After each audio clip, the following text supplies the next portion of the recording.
world who really don't understand. Freedom has many difficulties, but we have never had to put a wall up to keep our people in.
Welcome to the Leo Zagami Show with Leo and Christy. Woo! Here we are.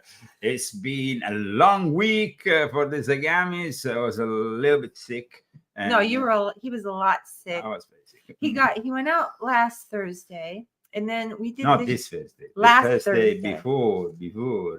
And then we did the show, and he was starting to feel a little. And then on Sunday, it just hit him like so hard, and he was supposed to do this other show and he couldn't do it, and he never does. But you were like really sick. So then he was sick Sunday, Monday, Tuesday, Wednesday, Thursday. Yeah, but what, Christy? You should specify what made me sick. I don't know what you had. Bronchopneumonia. You don't know what you have. You think that's it? That's what we cured it for, Christy, with the medicine I took in the end, the antibiotics. What is it? It's bronchopneumonia. It's bronchitis, and of course, it's not a virus. It's a bacterial. So that's how we then took care of it. And yeah, he had to take an antibiotic. I think it was like either Monday it's a type of lung infection, but I mean, it was. I've never been so sick. Oh my God. I was walking a hole in the floor, Googling on my phone. I burned so many calories trying to figure out what the heck was wrong with him at first, because it didn't know. We didn't know what it was, because there's so many horrible things going around. And he had 104 fever. I've never seen him so sick in my life, but he's better now, so it's okay. Yes. Well, thanks to, of course, the fantastic products also of Dr. Faro, one of our sponsors. We don't smoke. we got really to use these products that we were given, and that's why I didn't get sick. Yeah, you didn't get sick. I didn't get sick. Yes. And you were breathing all over me. Can you please pick them up? Okay, here. These are products that we showed you last week, the Buona Vita. They're actually food supplements.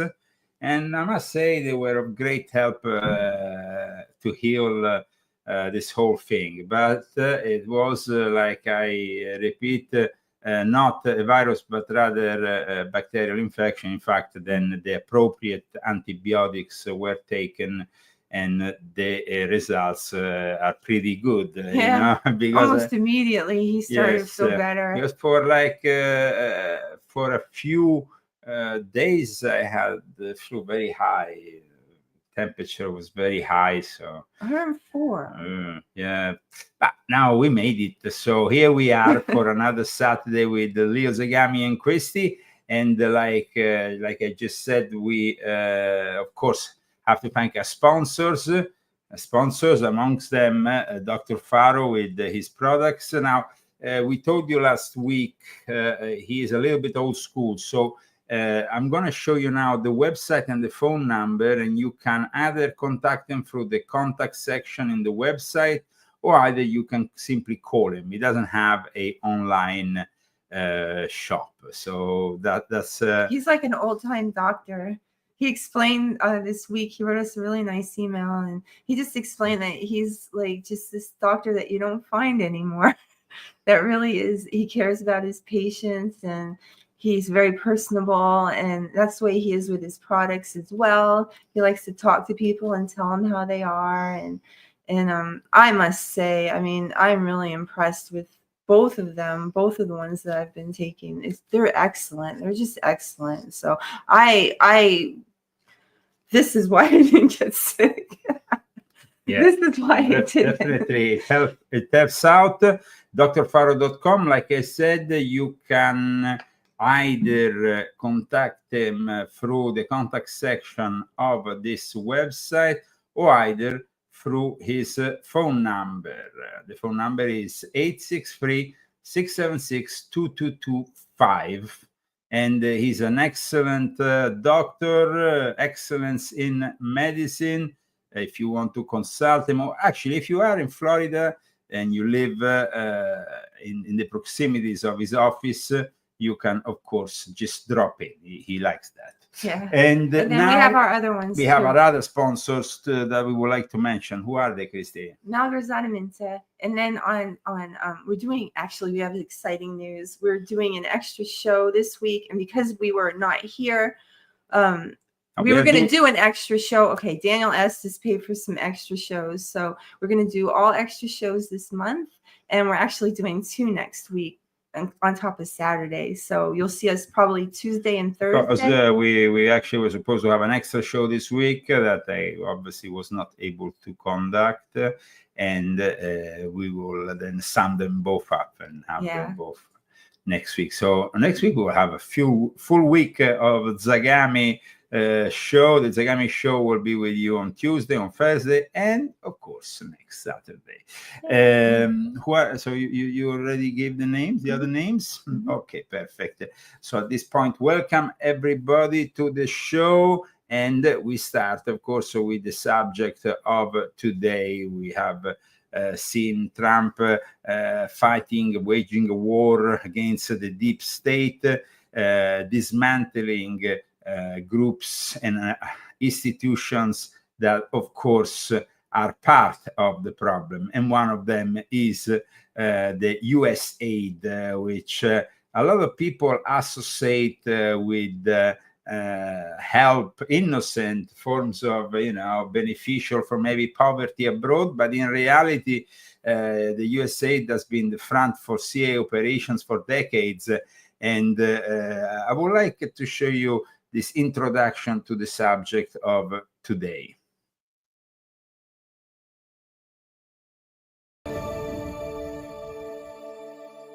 I'm Matt Gelka in Washington, where a dramatic reshaping of the federal government continues under President Donald Trump. Almost all United States Agency for International Development workers abroad are being pulled from the field and put on leave. The notice gives a Friday deadline for the foreign aid group known as USAID, and it's the latest in the sudden attempt to shut the agency down. We got to spend money better. And if this executive branch and this White House is going to take the initiative to dig in and find those details and expose them, we applaud it. We're all on board. USAID was one of the first targets of Elon Musk's Department of Government Efficiency. House Republicans are now on the attack, highlighting what they see as waste embedded in the agency's humanitarian spending. It includes $1 million to boost French-speaking LGBTQ groups in West and Central Africa, $47,000 for a transgender opera in Colombia, and $425,000 to help Indonesian coffee companies become more climate and gender friendly. Do we care about that? Of course not. Sorry if I took off the jacket, but I prefer to be with you today simply wearing a t-shirt, which is a little bit more easy for me as I'm trying to keep the air conditioning used to a minimum. In regards to Usaid, we're talking about an institution that was actually founded by John Fitzgerald Kennedy back in the days.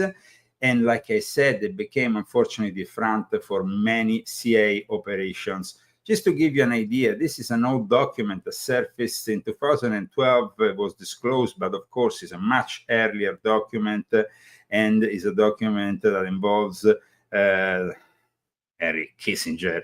Now, the White House, Washington, April 19, 1972, alleged report that USAID funds are diverted to CIA in Laos.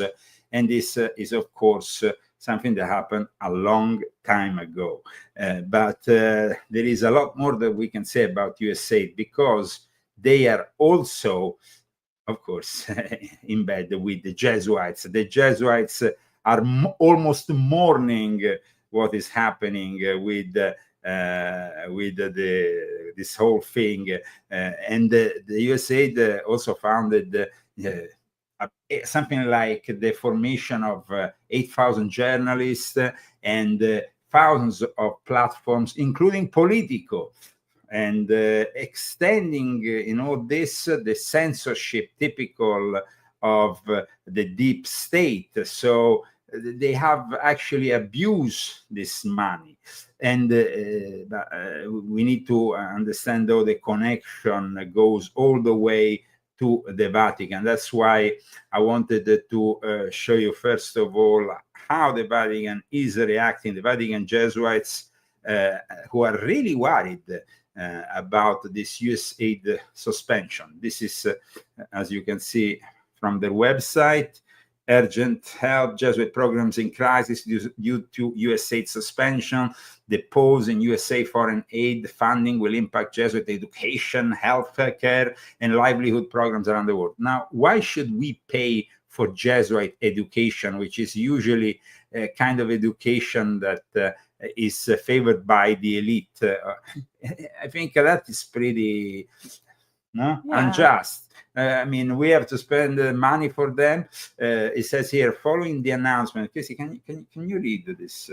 Following the announcement of the suspension of U.S. foreign spending on Friday, January 24th, Nate Rodopsky, Executive Director of American Jesuits International, sent the following message to our community of solidarity. His letter reminds us of Jesus' call to serve those most in need and asks supporters to provide emergency aid for Jesuit programs which have been impacted by these policy decisions.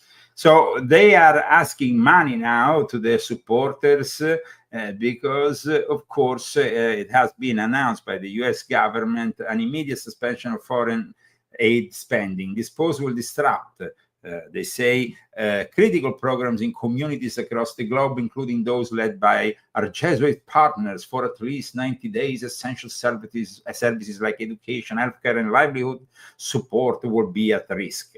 I repeat, this is actually something the Jesuits should be dealing with, not the American public. We should definitely stop spending and wasting money on these disastrous institutions that, by the way, have been working behind the scenes, conspiring directly against Donald J. Trump from the very first presidency of Donald J. Trump. Check this out. New piece on Substack that the USAID and the CIA helped orchestrate Trump's impeachment? Yeah, I mean, Jesse, it's a crazy story. I mean, you might forget that, you know, that House of Representatives impeached President Trump in December of 2019, many people may not remember that it was a CIA analyst who was left over from the Obama White House who wrote the memo that led to the impeachment. It was all based on hearsay. The person had not actually been in the room with Trump. Nonetheless, this memo that he wrote relied heavily on a report done by an organization funded by USAID. In fact, its initial founding funding, I mean, now it's tens of millions of dollars, had gone into this group called the Organized Crime and Corruption Reporting Project, a name that's not very memorable, OCCRP, but it was basically created as an extension of the State Department and then of USAID. And as you know, Jesse, this is very serious to be involved in an effort to do regime change at home, as we've been discovering as the files have come out with what Elon Musk has been doing. We know that USAID was really about regime change abroad. It was a kind of public-facing part, regime change operation like CIA, but not covert, more overt. Well, now you see a similar blowback, just like they did censorship abroad and brought censorship tools back home. They were doing this sort of thing abroad, creating a predicate essentially for Trump's impeachment. So I think it's just one of many revelations that we'll see coming out in the next few weeks. So USAID was involved in regime change abroad and here at home. Of course, Usaid has been basically one of the main favorite fronts of the progressive side of the CIA.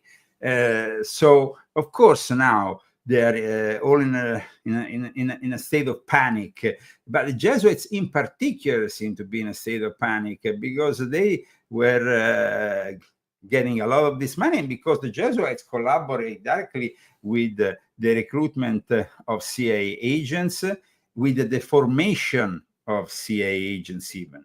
You have to understand that, like I explained in volume 1 of my Confessions, the Jesuit universities are the favorite recruiting ground.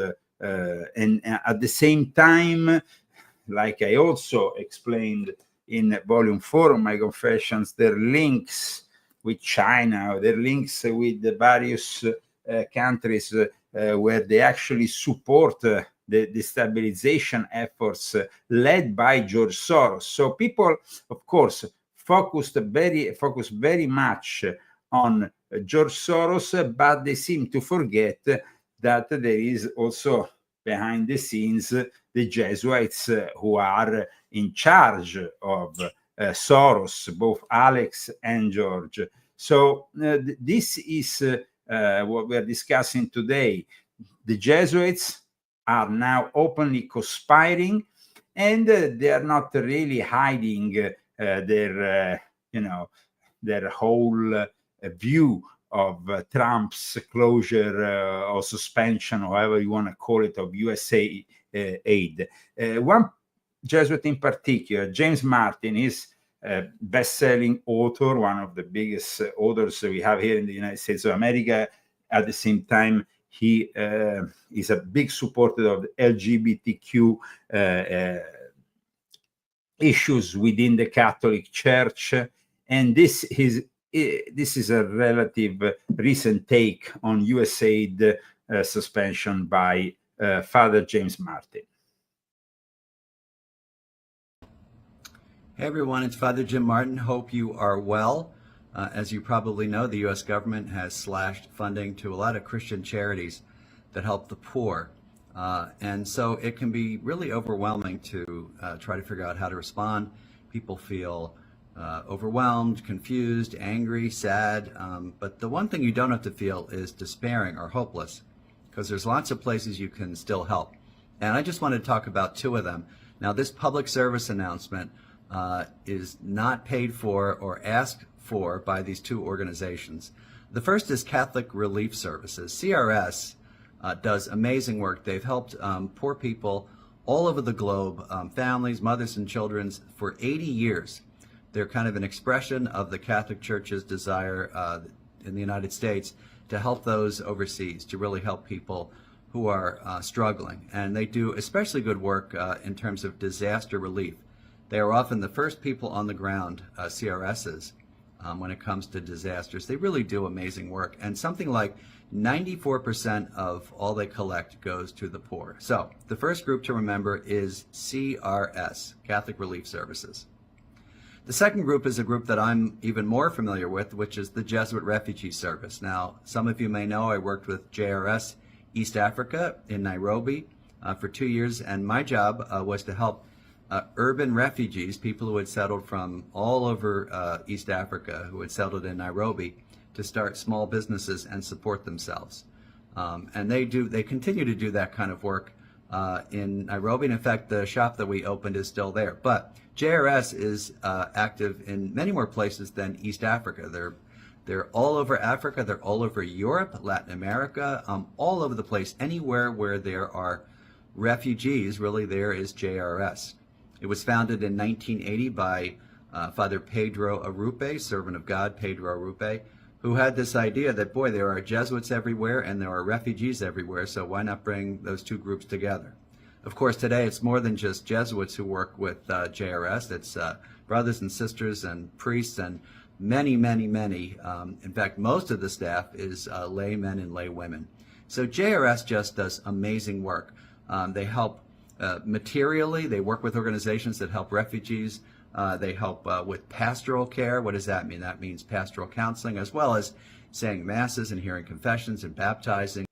Now, why should we pay for your masses, your confessions, your whole show? The Jesuits are openly conspiring against Trump. They showed what they're made of when they launched their direct attack using that Episcopal bishop just a little after the inauguration. And that was already an attack that, as I discussed earlier in our show, it's an attack that was directed, of course, by Pope Francis. But this is somebody who works for Pope Francis, is of course a Jesuit, like Pope Francis, is a controversial Jesuit because he is very much pushing for the LGBTQ cause, and he does it as something that has priority over other initiatives. And I can show you the latest article that discusses that on the Associated Press. Jesuits in U.S. booster outreach initiative aimed at encouraging LGBTQ plus Catholics. And of course, when you're talking about LGBT Catholics, immediately we discuss James Martin, because he's a Jesuit, is one of the country's most prominent advocates for greater LGBTQ inclusion in the Catholic Church. And somebody says, I don't agree. Why they don't agree? Let us know why you don't agree, because it would be always good to know why somebody doesn't agree with a specific thesis.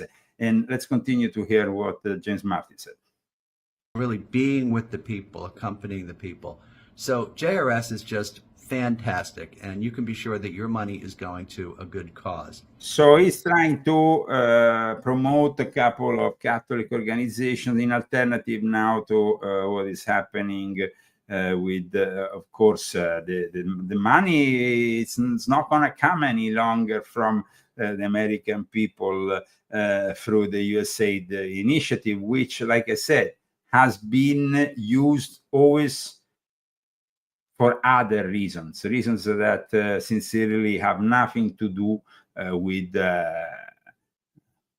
the interests of the American people. I mean, the fact that even a president from Rwanda shocks a CNN reporter saying that Trump dismantling of USAID is actually something good, even if he might lose something from this initiative of Trump, says it all. I mean, let me show you this president of Rwanda statement. Trump's unconventional ways of doing things, I completely agree with him on many things. Even though it will hurt you as Rwanda, which depends on some US aid to fund your health care and development. I think from being hurt we might learn some lessons to, to do things we don't do that we should be doing. This is why I'm saying, yeah, this aid thing, which I've never been a friend of it, much as I've been a beneficiary of it. So he seems to also be supportive, and this is the latest article you can find on the official Jesuit magazine here in America, the Jesuit Review. It says Trump foreign aid frees a death sentence for many humanitarian groups. I repeat, this is not really the case because in reality, Usaid is something else. Trump has started a war against the CIA. First, he has started a war, of course, against the FBI. He has invited most of the CIA to resign. They seem to have refused, but this is a war that continues because it's a war against the CIA. The CIA is behind the Usaid, so that's it. And I can show you that through an episode that happened a little over 10 years ago regarding Cuba.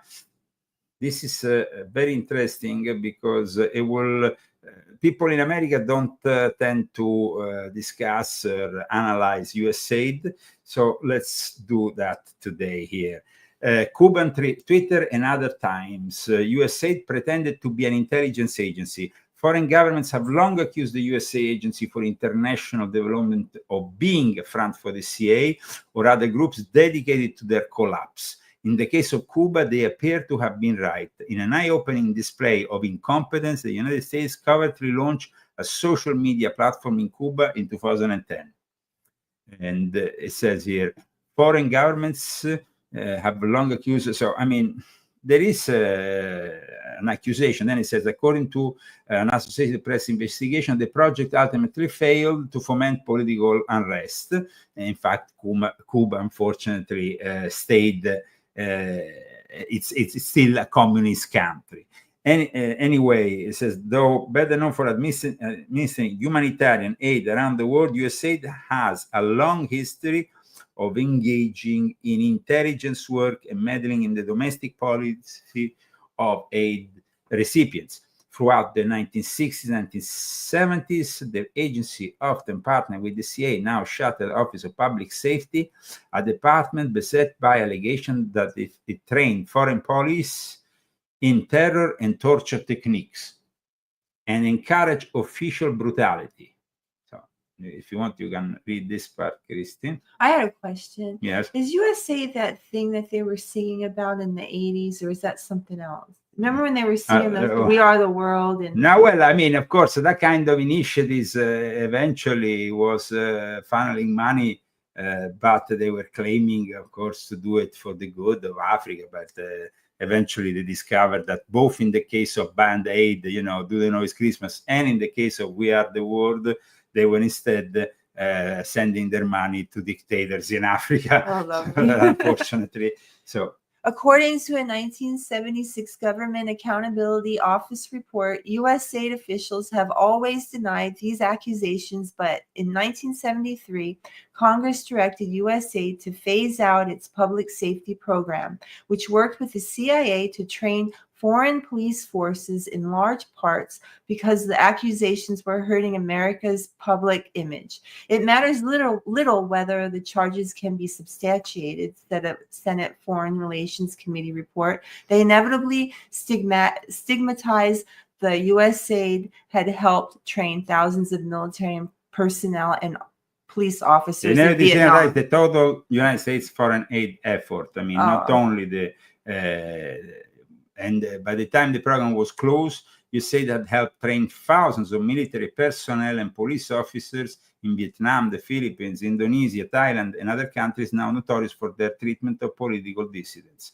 Ravi Shah, the head of USAID at the time, of course, defended the Cuba program Thursday in an interview with Andrea Mitchell on MSNBC. Now, Andrea Mitchell, apparently, guys, is leaving MSNBC. She's retiring finally, that monster. There is a lot, though, of corruption, guys, and let's go to the censorship and to their involvement with journalists. That's why the journalists love them so much. They have got, of course, a huge budget, 40, 50 billion a year, and this budget has been used to help funnel billions of dollars into a secretive US government NGO called Internews Network, which has worked with, imagine, 4,291 media outlets, producing in 1 year 4,799 hours of broadcast, reaching up to 778 million people around the world with this propaganda. Why should we give any more money, and why are the Democrats so desperate to defend these criminals? The actual post made by the WikiLeaks X account says it all, though. Usaid has pushed nearly $500 million, $472.6 million, through a secretive U.S. government financed NGO, Internews Network, IN, which has worked with 4,291 media outlets, producing in 1 year 4,799 hours of broadcast, reaching up to 778 million people, and training over 9,000 journalists, 2023 figures. IN has also supported social media censorship initiatives. The operation claims offices in over 30 countries, including main offices in US, London, Paris, and regional headquarters in Kiev, Bangkok, and Nairobi. It is headed up by Jean Bourgal, who pays herself Jean Bourgal, who pays herself $451K a year. Bourgal that's like a nice salary, yeah. Bourgal worked out of the U.S. Embassy in Moscow during the early 90s, where she was in charge of a $250 million budget and in other revolts or conflicts or at critical times before formally rotating out of 6 years of Usaid to IN. So that's a big paycheck. A lot of money, and of course, a lot of money to then give to the journalists who in turn want to protect this whole corruption by criticizing the conservatives, by criticizing Trump. In funding has doubled since Trump's first-term victory, as the deep state poured billions into combating so-called misinformation and disinformation, but mainly targeting conservative media worldwide, all under the disguise of saving democracy. It's not saving democracy, it's saving wokeism. They promote wokeism. They are criminals, and Trump is doing absolutely the right thing. There is nothing even remotely helpful about something like Usaid. Usaid is made to support all those initiatives that push for wokeness, push for their globalist Davos great reset mentality, and they are trying still to protect this Usaid, but at the moment, as you know, Trump has suspended the whole operation, and he has also done something very effective by taking away the signs outside of this building.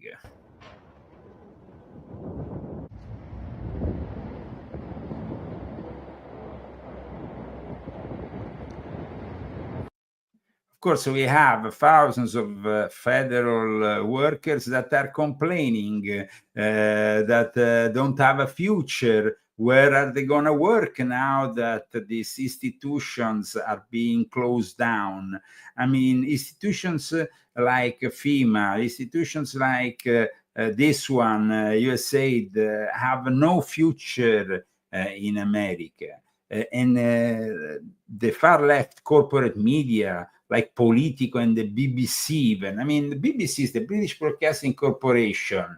It's servicing, I mean, the British monarchy. No, why should we be funding them? I mean, it's completely ridiculous that Politico is pleading innocent, claiming 10 of millions of government subscription is a totally normal thing. But Politico will probably not exist without the support that WikiLeaks, that Usaid has given. And WikiLeaks, of course, denounces all this, like we showed earlier. And WikiLeaks has also done another interesting post, which I want to show you. As you can see, the Jesuits are in a massive crisis because thanks to these organizations, the Jesuits could continue with their mission, controlling the foreign policy of the United States, controlling also the foreign intelligence activities of the United States. Here it says, for example, let me see. Sorry, guys, here it seems that they have locked me out X. I wasn't locked in here, so they kind of locked me out, but no worries. Welcome to the Leo Zagami show with Leo and Christy. This is Saturday, February 8th, 2025, and we are continuing to discuss, of course, everything pertaining the closing of Usaid. At the moment, guys, I suggest you Buona Vita. This is a product. There is two products actually. No, one is the BB Plus Strawberry Kiwi. The other one is the BB Espresso Power. These products help us out. One with water. Is that the strawberry one? Yes. Yeah, the strawberry one is so nice. It tastes so good. It's, really like nice, a berry kind of thing. Yes, and I can show you here. It's a powder. It's a powder you can, of course, put in with water. One instead, the other product he suggests to put it in even with coffee, but or almond milk. Now the difference in these products are that one is, of course, more of is supporting not only the detoxification, but is a powerful antioxidant. So the BB Espresso Power is a very powerful antioxidant. The other one instead is, aside from being a powerful antioxidant, also alkalize the body. Now, alkalizing the body is very important also for those people like me who suffer of kidney stones. So I would suggest these products. Like we said, you can reach Dr. Faro, and you can do it through his website that you can find online, and you can reach him through the contact section or through his phone number. And of course, now we move further with the news. We have yet more news in regards to this whole closing of this government agency. But remember, guys, in the end, it's our money. And this was a Cuomo who was quite surprised to hear about their involvement with Trump's impeachment. New reporting reveals that USAID and a CIA analyst were behind a project that later led to one of Trump's impeachments. Independent journalist Michael Schellenberger joins us to try to convince me that I should believe this. Shelley, always a pleasure. Good to see you, Mike. Great to see you, Chris. So, sell me on it. How much do you believe this? Well, look, here's what we know. We know that USAID effectively created this organization called the Organized Crime and Corruption Research Project, Reporting Project, OCCRP, which nobody's heard of, but it teams up with well-known news media companies around the world. We know that it would not exist had it not rerouted a State Department grant from its narcotics enforcement division through USAID, and that USAID can sign off on all of the senior, has to sign off, has a requirement to sign off on all the senior staff and on the work plan. We also know that it did the foundational research that was essential to bringing the impeachment case against Trump in December of 2019. It was what the CIA whistleblower relied upon in his initial complaint in December, or in December of 2019. So those are the facts of it. Wait, when you piece it together and you explain that part, Michael. Explain what they funded and how it's connected to what the CIA agent and who that was, what we know, because I thought it was the original guy was the British guy that was hired by the Oppo research place that Clinton had been working with, and he was collecting it from his sources. What are you believing now? Yeah, I mean, this is the case of you remember, this is where Trump talks about the perfect phone call with Ukrainian President Zelensky. So this is his second impeachment. Impeachment, yeah, of 2019. So this is basically a situation where the CIA person in the White House who'd been left over by Obama writes a complaint describing alleged violation of the law. This was then picked up and the House impeached Trump. The Senate, of course, declined to hear it. But I think what's so interesting here is that this is an organization that's behind it, that's funded by USAID, that would not exist without USAID, engaging in what I think you have to consider to be domestic politics, which is absolutely forbidden. You have to remember that our intelligence agencies, our foreign policy establishment, of which USAID is a big part, it's not really an economic development agency. I think people misunderstand that part. It's really about soft power. It's about establishing the power of the United States in like an aggressive way, including in regime change. The head of this group, OCCRP, actually brags of helping to change the governments in 4 or 5 different countries. So why are the Jesuits so obsessed with keeping alive USAID? Because they are also obsessed with controlling the geopolitical balances through the use of USAID. They are the ones who train most of today's CIA agents.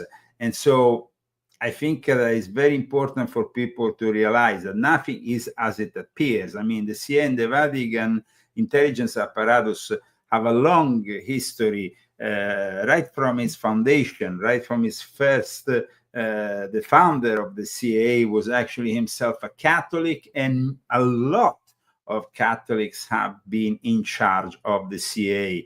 Bill Donovan was the guy who put together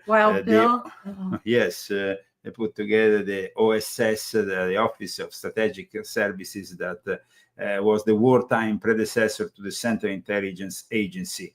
And of course, this link with the Vatican goes back all the way to the very early stages of the development of this new important and powerful institution.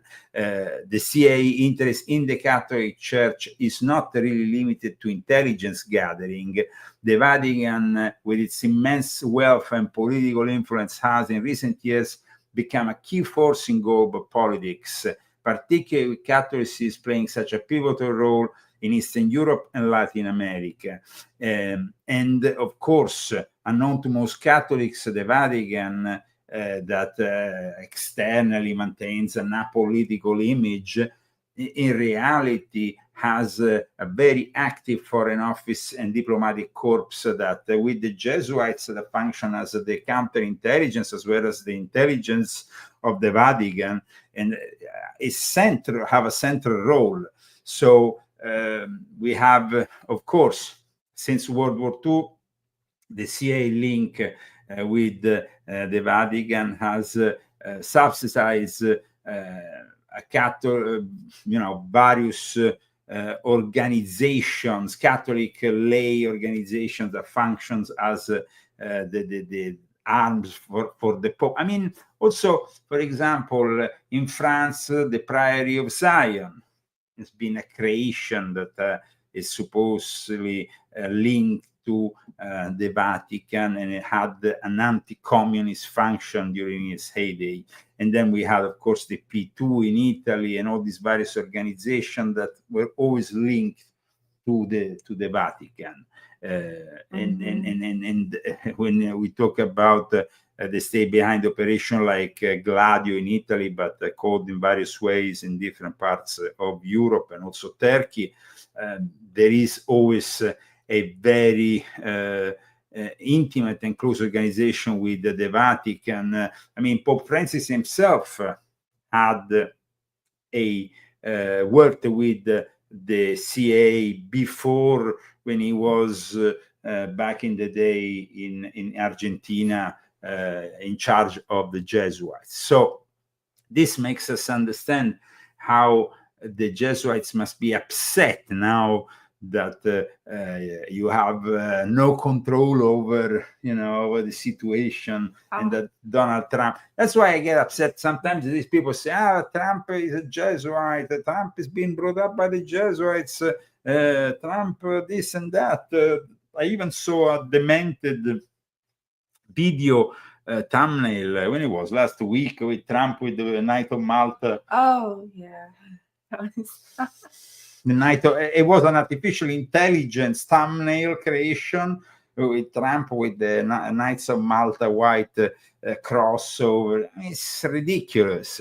And I will always denounce such ridiculous assertions, because Trump is actually working outside of the traditional sovereign military order of Malta spectrum. I can say that maybe with the first presidency, still there were some connection with some Knights of Malta, but then the Knights of Malta were overtaken completely by the Jesuits, if you remember, between 2016 2017, as I explained on leozagami.com. And nowadays they have completely lost their independence that once characterized the Knights of Malta, and they are completely under the control of the Jesuits. So Trump, somebody says he's Episcopal, the show goes way back to Scotland. Well, yeah, of course, his actual bloodline goes all the way back to Scotland. But in reality, is regardless of his religious affiliation, he is not working in any way, shape, or form for the Vatican, because he's actually doing exactly the opposite. He's pissing them off very much, and that's. So when you say that he's a Jesuit, you're saying he's working for the Vatican. Yeah, absolutely, and I think that is completely unjust. Now, instead, the guys regarding the always the Jesuits, and of course this reform that they want to reform Usaid and including the Department of State. I think that a reform is pretty much required for a lot of institutions within the present day America, because I mean, Catholic relief services and stuff can't rely on America. They should rely on their own, Why should we help out this organization? I mean, it doesn't make any sense. Personally, I think that so to read these kind of articles like the one I'm about to show you, it's just demonstrate that for many years the American Jesuits simply relied on the American taxpayer for everything, when instead they should, here it says, with the imminent reduction of foreign, CRS is governed by the U.S. conference in 2023. It worked in about 120 countries, serving 200 million people through 1,000 projects. Okay, that's fine. That's great. But the global Catholic Church should rely on itself.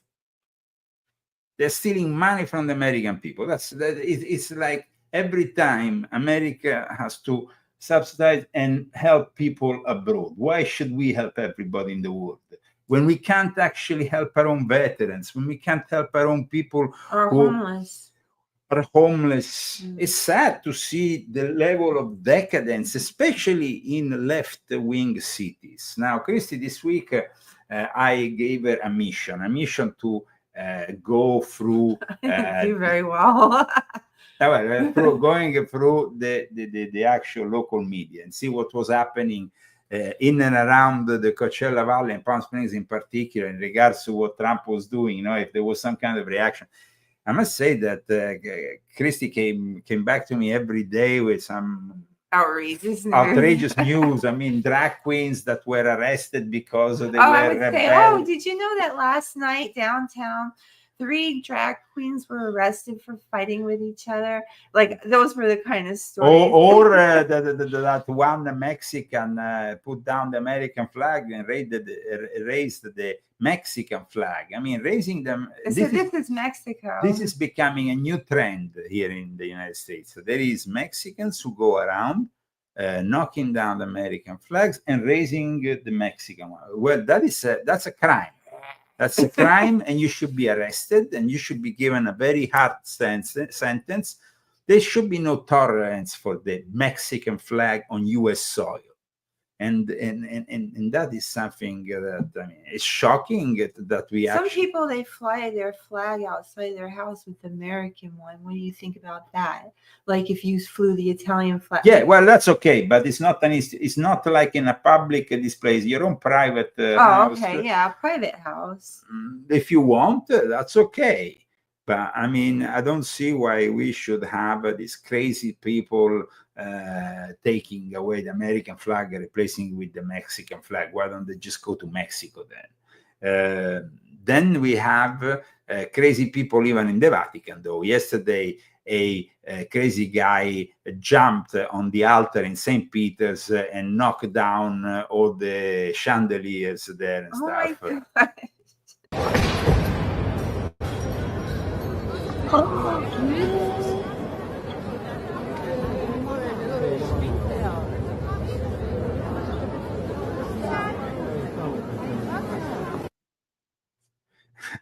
Guys, this is crazy stuff.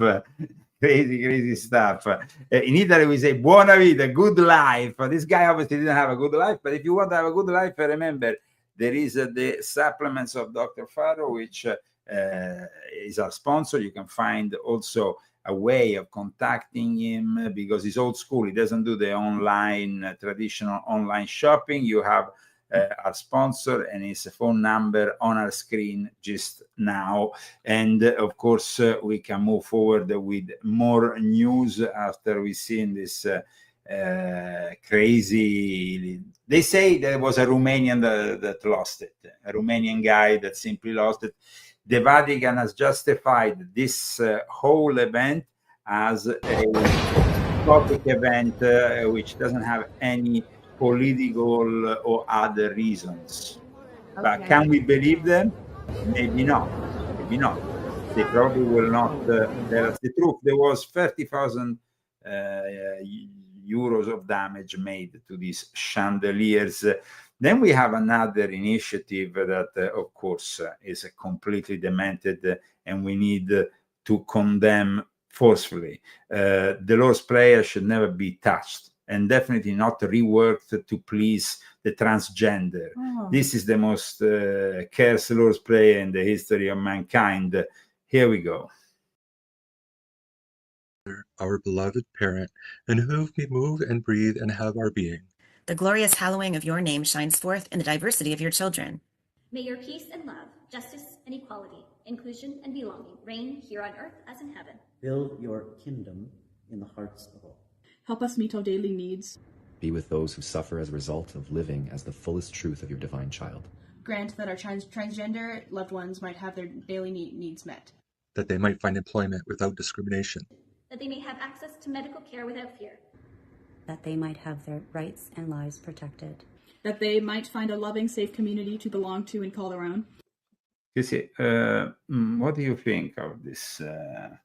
Because, I mean, we're talking about an Anglican church an Anglican church that has obviously banded, You can't be fluid with the Lord's Prayer. You can't be definitely fluid with the Lord's Prayer. The Lord's Prayer is one of the most powerful and comforting ways for a Christian to connect with God.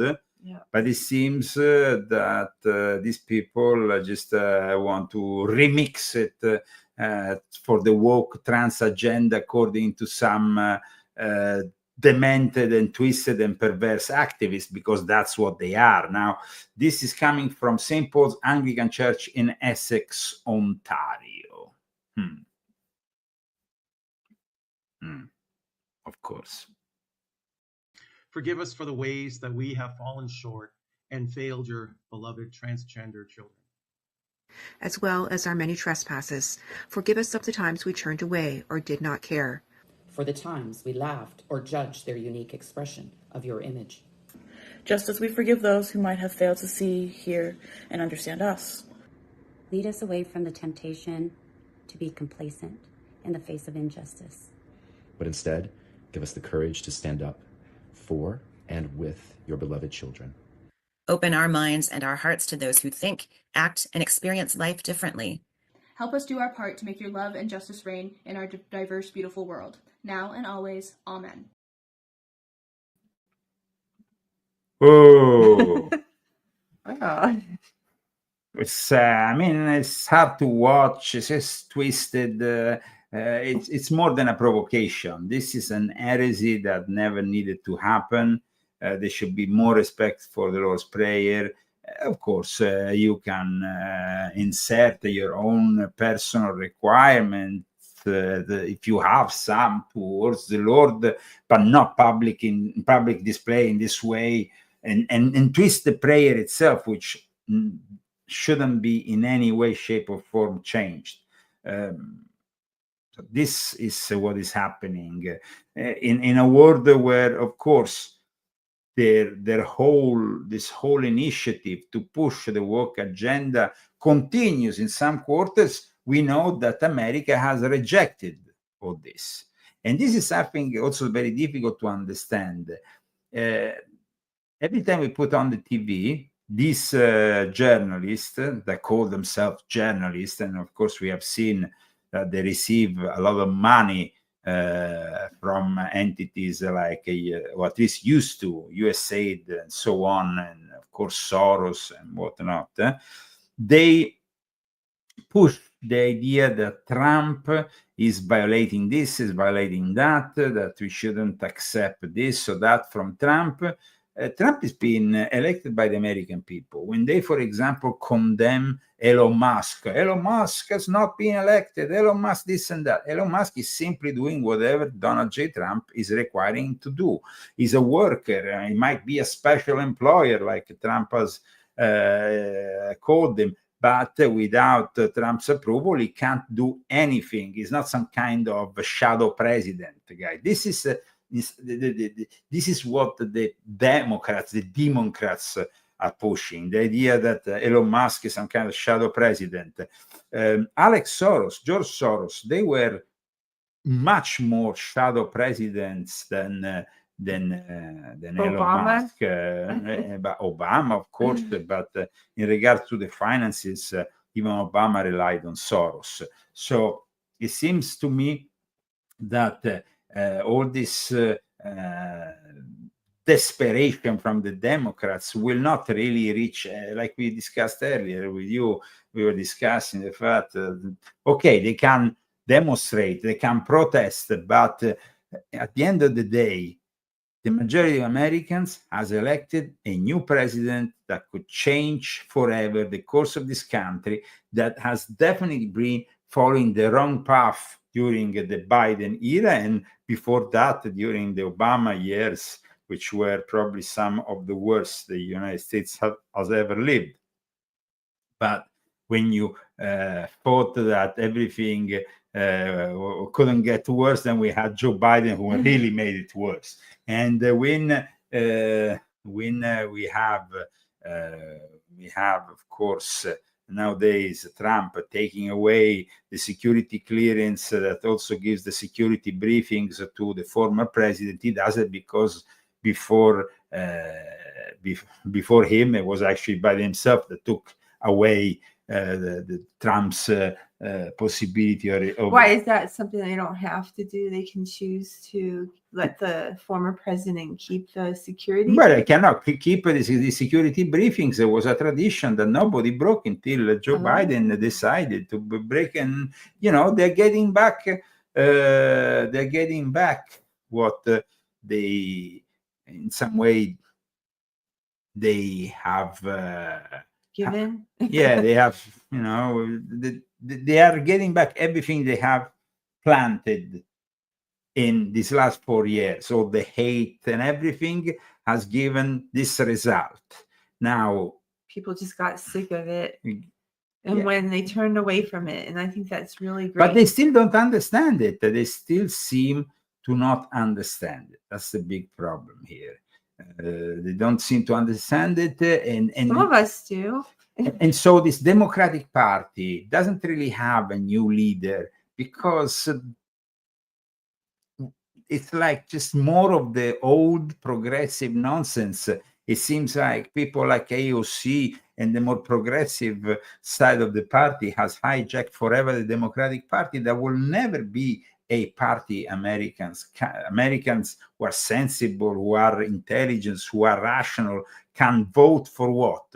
For having transgenderism in the schools, for having wars left, right, and center abroad, for having all this censorship that we had in America on Facebook, on YouTube, on X when it used to be Twitter, and other platforms. Still to this day, I know this, a friend of mine in Italy told me, they still have fact checkers in Italy or in Europe. Mark Zuckerberg has taken away the fact checkers here in America, but he hasn't taken away the fact checkers in Europe. So they are still being censored left, right, and center. My friend Speedy Jump just got blocked until next week, for example. Things that used to happen here to us in America during the Biden era are still happening in Europe. And Mark Zuckerberg needs to address that, because, we need to address that Europe at the moment lacks in freedom, and that people are completely brainwashed left, right, and center, and they are pushed against Trump. Now, during the Cold War, there were organizations that made sure that America was number one in Europe, and you couldn't call, you couldn't talk bad about America. You couldn't criticize American policies. Maybe they did it even in an extreme way, like the stay behind operations, like Gladio. But to have in Europe, as well in the United Kingdom, people who are obviously openly anti-American and anti-American because of Trump is unacceptable. So I hope that Trump focuses on this problem, and that pushes with of course the tariffs and other means a lot of pressure on both Europe and Great Britain to change and to give up on this censorship. Thank you so much for following us today. I want to thank all the people. This is a very important book, guys. At the moment, Turkey wants to actually create some military bases in Syria. You will understand why by reading volume 10, but you will understand also why it's important what Trump has said about Gaza. Now, I know that there is a lot of people out there that say, the Palestinians can't be just moved, 2 million people. First of all, Trump said Egypt and Jordan. A lot of Palestinians originally were under Egypt or Jordan, and Egypt should take its responsibility, as well as Jordan. And guys, we can't leave 2 million people in a place where by the time they go to school, to elementary school, they are brainwashed and they are made potential terrorists by instigating all the hate against the Jews and stuff right at elementary school. Hamas, like every other Salafist terrorist organization, as I explained in volume 10 of my confessions, is an organization that works for NATO.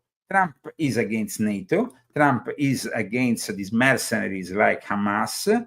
And I think that the only solution is to get all these people to leave Gaza. And actually, the Riviera project, I think, is an innovative project. And if you say, oh, but where the people are going to go? They will have to be accepted by Egypt and Jordan, because otherwise, are they only using the Palestinian people instrumentally so they can then activate more hate? I mean, it's Turkey itself was, of course, immediately said, no, Trump's plan is absolutely something we don't want, and all these countries that apparently are criticizing Trump's plan need to address the fact that those schools and those people are pushing the Hamas agenda. I mean, they voted for Hamas in elections. So they are supporters of people who have a charter which is absolutely anti-American, to say the least, but also anti-Israeli, anti-Jewish, anti-Semitic, and that talks about the protocols of the sages of Zion. I mean, it's insane. So the Talmudic verses regarding the Jews, and some people say, oh, but the Jews want to destroy the Christians. The Jews don't go around blowing themselves up. They have done nothing ever in my life. I've been in the Middle East. Have you been in the Middle East? The guy here in the chat says, oh, guys, I've been in the Middle East. The only hate I saw is the hate of the Muslims against Christians and Jews. Christians called Crusaders, and Jews, of course, they are called Zionists. So I think that before discussing further certain things, people should absolutely read volume 10 of my confessions, which is about Islamic Freemasonry and the secret societies behind the eternal conflict in the Middle East. In regards to the subjects that we discussed today, the Jesuits conspiring against Trump because of Usaid, I will suggest volume 4 of my confessions. And of course, I will also suggest volume 9, because we are getting closer and closer to the end of this war in Ukraine, because of course, there is not going to be any more war. Another key Donbass town has been captured by Russia. Pressure is growing on Zelensky, who is an unelected dictator. That's what he is. And he doesn't have, he has called for more people to be recruited for his hideous war till now. He hasn't given up yet. He hasn't given up. Zelensky needs to be arrested. That's the future of Zelensky, should be in a jail. And I think that Trump needs to understand that rather sooner than later. Thank you so much for following us today. Thank you for our sponsors. Who are the sponsors, Gracie, today? And we have next week, a great surprise, both Tuesday and Thursday, thanks to Daniel Estes. Thank you, Daniel. Thank you and so much. Of course, for today's show, guys, we want to thank our fantastic Dr. Faro with his products. Made me well. I didn't get sick. No. Yeah, she actually got the good side of things, you know. So here we have, let me show you 2 of these products that you can find on the website. I'm going to post here the link. Sorry, this is not yet. Let me put it here on the chat board, and then of course on the screen the products, the fantastic products of Dr. Faro. This in particular, they are a little bit guys, these products, they are not just, they are all organic. So if you want to know more about them, just call Dr. Faro. This in particular is the BV plus strawberry kiwi, which is one of our favorites. It has powerful antioxidant benefits, improves immune function, balanced super food blend with no added sugar, enzyme, probiotics, and fiber for digestion, over 10 certified organic foods, no stimulants or caffeine, detoxification of body system, alkalizes body, and balances your pH. That is, of course, the one that Christy prefers. But you have also the BB Espresso, though, guys. And the BB Espresso, it's a bomb. I think they're both good. I think they're really both good. I mean, Yeah. I've been taking, like today I had both of them. Yeah. And when I take both of them, I really have a lot of energy. So This is, I mean, it's a variety of things here. my sister, she takes a lot of supplements, and she saw all of the ingredients, Yeah. and she was really impressed. And it's hard to The impress the her. antioxidant blend in this one is really impressive. Product BB Espresso Power. Let me put it also on the screen. Here we are. And thank you so much, guys, for following us today with the Leo Zagami show. We will be back, guys. I will be back in shape. I'm getting there. You're getting there. I'm getting there. So by Tuesday, for I'm glad our you're next- here today. Absolutely. I'm here. I might have had to come here with my phone and try to do the news. Yeah, you're getting ready I for wasn't it. gonna not come. I Yeah. wasn't gonna come on my own. Yes. Yeah, I was. I told you. I didn't know you'd have to step the In whole that thing. time, our world has taken I see you Tuesday, Christy, for the Leo Zagami show.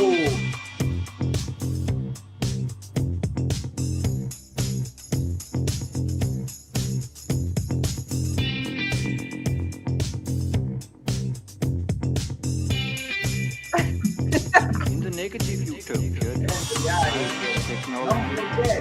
Volume 11! The past, the present, and future of mind control. Where's your cookbook? I don't know. Oh shoot! I think I was using it. Now it's here. Is that Cookbook. The Zagami family cookbook, guys. This is the authentic Italian cooking. Check it out, guys, with all our favorite meals. Great picks by Christy, and yummy recipes that you can use to transform your kitchen in a 5-star Italian restaurant. See you soon.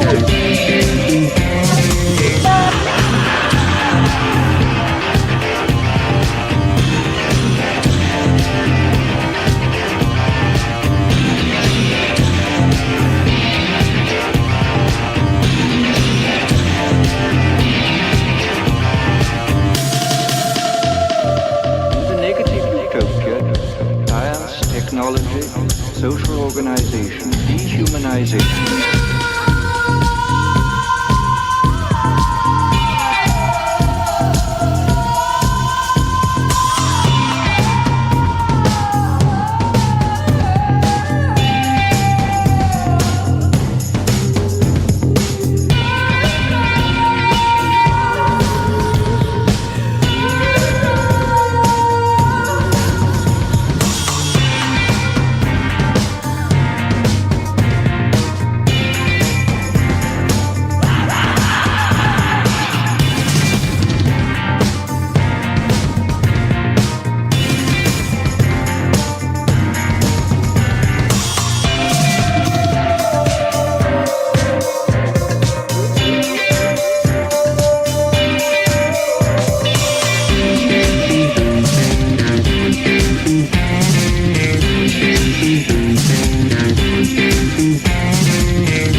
technology, social organization,